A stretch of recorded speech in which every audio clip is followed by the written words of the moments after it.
Beneath the Dogwood, Into the Thickets, the search around the swing stretched into a sullen dusk, the air thick with drizzle and the steady ache of exhaustion.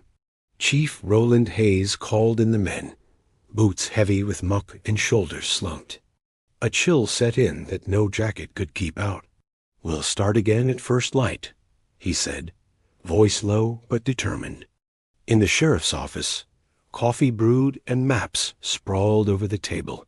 The group reviewed what they had: a shoe, torn cloth, wrappers from Wynnum's, big footprints, and a worn fishing license for Ed Thomason, whose name echoed old police logs, a transient and occasional troublemaker long thought to have drifted north. Bobby tapped a pencil against the license. "You think it's him, Chief?" Hayes shook his head with a weary sigh. "Could be. Could be he passed through right before, left a mess for others to step in. He hasn't been seen by anyone since." Fatigue traced everyone's features.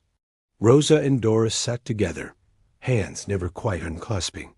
In the corner, Reverend Andrews offered quiet words, but the prayers held a thin thread of desperation. Hayes marked out the next areas on the map: a set of abandoned hunting cabins, a thick tract by the river that once was farmland before floods reclaimed it. That night, rain drummed on tin and sleep brought no comfort. Hayes rose before dawn, unsettled.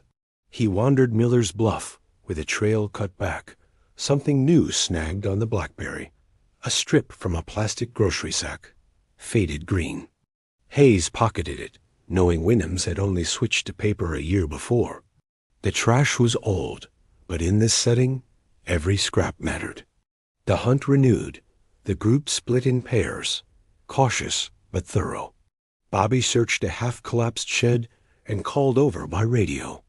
Hayes found him inside, staring at a dirty blanket. Next to it, a bottle half full of orange soda, teeth marks clear on the plastic. Nearby, a muddy blue hair ribbon, faded but familiar from the photos on Rosa's mantel. "Think this could be Anna's?" Bobby asked quietly. Hayes turned the ribbon over in his hands. "Rosa said she wore this on Sundays." "She might have dropped it." He tucked it gently into an evidence bag. At midday, the coroner's old retriever, wandering loose, barked up a storm along the southern field. Searching the area, the deputies found nothing but raccoon bones and den tracks. Yet the way the dog kept circling a hollow log sent a surge of dread through Hayes. He climbed down, hands shaking, only to find a sodden bundle of blanket child-size, faded rose print. No blood, but the cloth reeked of river mud and mold. The news broke the mothers. Doris wept openly. Rosa's voice dropped to a whisper for hours. The Reverend's hand shook as he tried to comfort them. No one mentioned hope, but none would let Hayes quit either. That evening, the story's mystery deepened. A fisherman came to the station, nervous and pale. "I heard y'all been looking," he said. "Day after that big rain, I saw someone limping bad, moving fast across the sandbar near dark. Thought it was just a drunk, but he helped the girl along. She was barefoot, muddy, stumbling. Might have been Anna." Hayes pressed for details. "What direction?" "West, back toward the main levee. They didn't come back past me." Attention cracked everything open. The search rotated west, crossing the old river levee, trampled stalks of goldenrod, a makeshift shelter made of rotted tarps found under a box elder.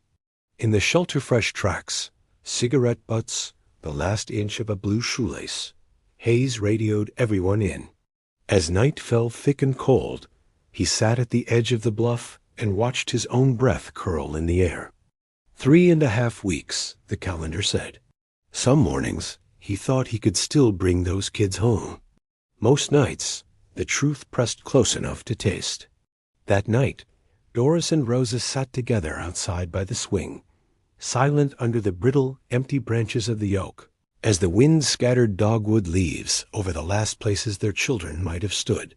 Inside his office, Hayes circled every last place to search, knowing that dawn would bring more mud, and maybe finally a terrible answer. To be continued?